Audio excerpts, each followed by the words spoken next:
నమస్తే, welcome to our channel. Telangana రాష్ట్రంలో నిరుద్యోగ యువత రగులుకుంటా ఉంది. ఇది కాంగ్రెస్ ప్రభుత్వానికి ఒక పతనంగా మారుతా ఉంది.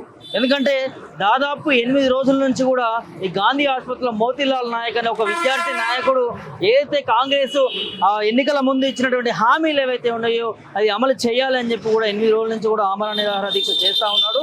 మరి ఇదే అంశంగా విద్యార్థులు కూడా అందరూ కూడా ఈ గాంధీ ఆసుపత్రికి తరలి వస్తూ ఉన్నారు, వారికి మద్దతుగా తెలుపుతా ఉన్నారు. ఖచ్చితంగా ప్రభుత్వము ఇచ్చినటువంటి హామీలు ఏవైతే ఉన్నాయో ఎన్నికల ముందు ఎన్నో హామీలు చెప్పారు విద్యార్థులకి, వారిని ఎన్నికల్లో వాడుకొని ఇవాళ గద్దెనెక్కింది కాంగ్రెస్ ప్రభుత్వము. గద్దెనెక్కి మమ్మల్ని పట్టించుకోవట్లేదు అని చెప్పి కూడా మరి ఆవేదన వ్యక్తం చేస్తా ఉన్న పరిస్థితి మనకు కనిపిస్తా ఉంది. ఇక్కడ చూడొచ్చు, దాదాపు వందలాది మంది కూడా డిఎస్సి కావచ్చు, గ్రూప్స్ కావచ్చు, వివిధ ఏదైతే గవర్నమెంట్ ఇస్తా అన్నటువంటి హామీలకు సంబంధించి ఇవాళ రేవంత్ సర్కార్ పైన వ్యతిరేకత తీసుకొస్తా ఉన్నారు.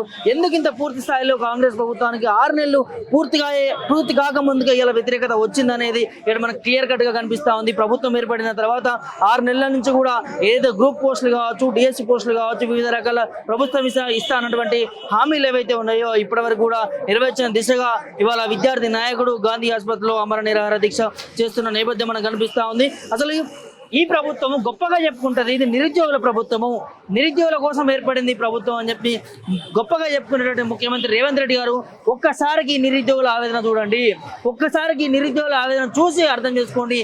పేరుకు కాదు గొప్ప ప్రభుత్వము, మరి నిరుద్యోగుల ప్రభుత్వము, నిరుద్యోగుల కోసం ఏర్పడింది. మేము ప్రజాపాలన చేస్తున్నాము, దేశంలో లేనటువంటి పాలనను మేము తెలంగాణ రాష్ట్రంలో సురక్షితంగా చేస్తున్నామని చెప్పి చెప్తున్న ముఖ్యమంత్రి రేవంత్ రెడ్డి గారు ఈ నిరుద్యోగుల ఆవేదన వ్యక్తం చేసుకోండి, ఈ మహిళా విద్యార్థుల ఆవేదన వ్యక్తం చేసుకోండి.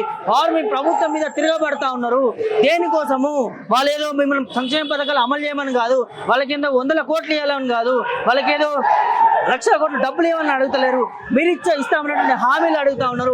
ఇలా ఏదైతే ఇదే గాంధీ ఆసుపత్రికి వచ్చిన నేపథ్యంలో ఇలా మీ పోలీసు వ్యవస్థ కూడా వచ్చి నిరుద్యోగుల మీద కన్నెర్ర చేస్తా ఉంది, వాళ్ళపైన లాఠీ చార్జ్ చేస్తా ఉంది. ఇలా హోం శాఖను కూడా మీ దగ్గరనే పెట్టుకొని మీరు ఇలా నిరుద్యోగులను ఏ విధంగా వాడుకున్నారు అనేది ఇలా ఏదైతే పోలీస్ శాఖను కూడా ఏ విధంగా వాడుకున్నారు క్లియర్గా కనిపిస్తా ఉంది. అక్కడ చూడొచ్చు, వందలాది మంది ఇలా గాంధీ ఆసుపత్రిలో ముట్టడించడానికి పోతున్నారు. మోతీలాల్కి ఇలా ఏమైనా జరిగితే ప్రభుత్వం కూలిపోయే అవకాశం ఉంటుంది.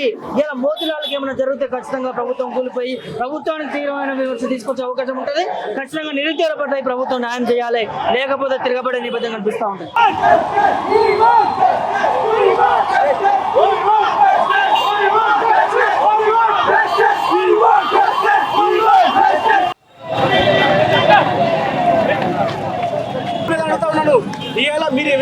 నేను ఎవడుతున్నా రేవంత్ రెడ్డి గారిని, మీ వేల ఆస్తులు ఏమైనా వాట అడిగినా మా మోతీలాల్ నాయక్ మీకున్నటువంటి మీ ఊర్లో 3,000 ఎకరాల భూమి ఉందని చెప్పేసి మీరే చెప్పారు కదా.